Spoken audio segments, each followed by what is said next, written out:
मैं नील सागर आप सबका स्वागत करती हूँ। आज का विषय है Indian poverty reasons and solutions. Bharat की गरीबी की समस्या बहुत पुरानी है और तकरीबन हर राजनीतिक पार्टी ने हर इलेक्शन में गरीबी दूर करने के वचन भी दिए और नारे भी लगाए, परंतु हम गरीबी से छुटकारा नहीं ले सके। किसी देश में गरीबी होने का मुख्य कारण उसकी आर्थिक नीतियों को माना जाता है, परंतु ये आधा सत्य है। असल में सच्चाई ये है कि पूरी दुनिया में जितने भी साधन हैं वे बहुत सीमित हैं और प्राप्त नहीं है कि सबके पास बट सके।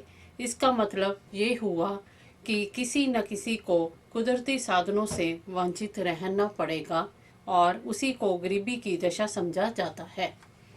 पूरी दुनिया में कुल आबादी 7 बिलियन मानी जाती है, यानी कि 7 अरब बताई जाती है, जबकि उपलब्ध साधन केवल 3 अरब लोगों के लिए प्राप्त हैं। इसका मतलब ये हुआ कि 4 अरब लोगों को गरीबी और भुखमरी में रहना पड़ेगा, क्योंकि खेत सीमित है तो अनाज की पैदावार भी सीमित है, जानवर सीमित हैं तो जूते और कपड़ा भी सीमित रहेगा। धरती अपने आप में सीमित है तो प्लाटों और मकानों का भी सीमित रहेगी। पेट्रोल सीमित है तो गाड़ियां भी सीमित ही चलेंगी। असल में गरीबी का कारण पूरी दुनिया में प्राप्त साधनों की कमी है और ये कमी किसी न किसी देश को गरीबी के अधारे में रखेगी। अब ये निर्भर करता है कि इस अधारे में कौन फंसता है और कौन नहीं, परंतु गरीबी का प्रभाव कहीं न कहीं पर जरूर रहेगा। वैसे तो गरीबी के कुछ और भी कारण हैं, जैसे जो प्राप्त साधन हैं भी उनका बंटवारा बराबर नहीं है। कोई देश तो कुल साधनों का एक बड़ा हिस्सा ग्रहण करने के में कामयाब हो जाता है, जिसको आज की भाषा में अमीर देश माना जाता है, जबकि दूसरे देश यहाँ तक कि ज़रूरतमंद बेसिक साधनों को भी अट्रैक्ट नहीं कर पाते। यही थ्योरी निजी जीवन में भी काम करती है। जब कभी बार्टर सिस्टम रहा होगा तब तो सभी कुदरत साधन सभी में बट जाते होंगे, परंतु करेंसी की खोज के उपरांत जहां करेंसी में परचेजिंग पावर छुपी होती है, कुछ लोग करेंसी एकत्र करने में तीव्र हो जाते हैं और उसकी मदद से काफ़ी कुदरती साधनों पर कब्जा कर लेते हैं, जो कि साधनों के बंटवारे में रुकावट बनती है। आम लोगों को गलतफहमी होती है कि करेंसी होने से लोग धनवान हो सकते हैं और गरीबी दूर हो सकती है, जबकि ऐसा नहीं है। असली बात तो वही है कि कुल साधन ही सीमित हैं और इन सीमित साधनों में एक बड़ी संख्या के लोगों को साधनों से वंचित रहना पड़ेगा, जिसको कि गरीबी की दशा समझा जाता है। इसके ऊपर मैं थोड़ी इकोनॉमिक स्थिति पर भी अपने विचार रखती हूँ। स्थिति पर भी असल में दुनिया से गरीबी हटाने का तो इंतज़ाम मुश्किल लगता है, परंतु देश भी और व्यक्ति भी इस दौर में लगा है कि उनके पास जितने भी उपलब्ध साधन हैं उनका मेजर हिस्सा उनके हाथ लग जाए तो वे गरीबी से निजात पा लेंगे। देश भी यही काम कर रहे हैं और व्यक्ति भी, ताकि अधिक से अधिक साधन देश के पास हो तो देश अमीर, यदि व्यक्ति के पास हो तो व्यक्ति अमीर। सारी दौड़ अधिक से अधिक साधन एकत्र करने की है। देश अपनी टेक्निकल प्रोडक्शन से साधन अट्रैक्ट करता है और व्यक्ति करेंसी एकत्र करके। उदाहरण के तौर पर अमेरिका एक बोइंग जहाज 1500 करोड़ में दूसरे देशों को बेचता है।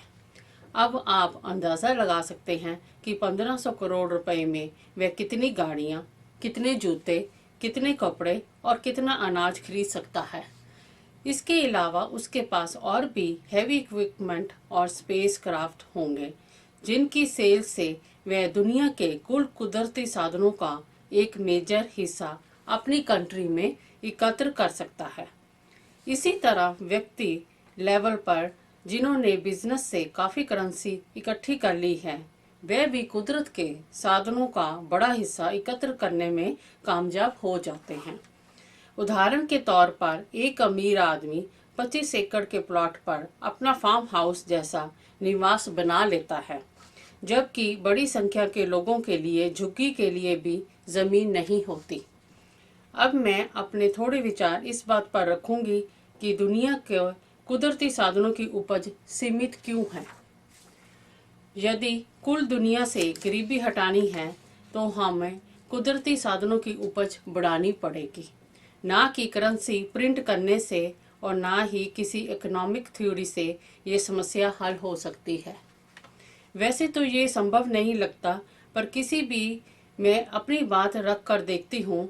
साधनों को सीमित होने का बड़ा कारण दुनिया की राजनीतिक सिस्टम है, जिससे कुछ धरती का बंटवारा अनइवन हुआ है।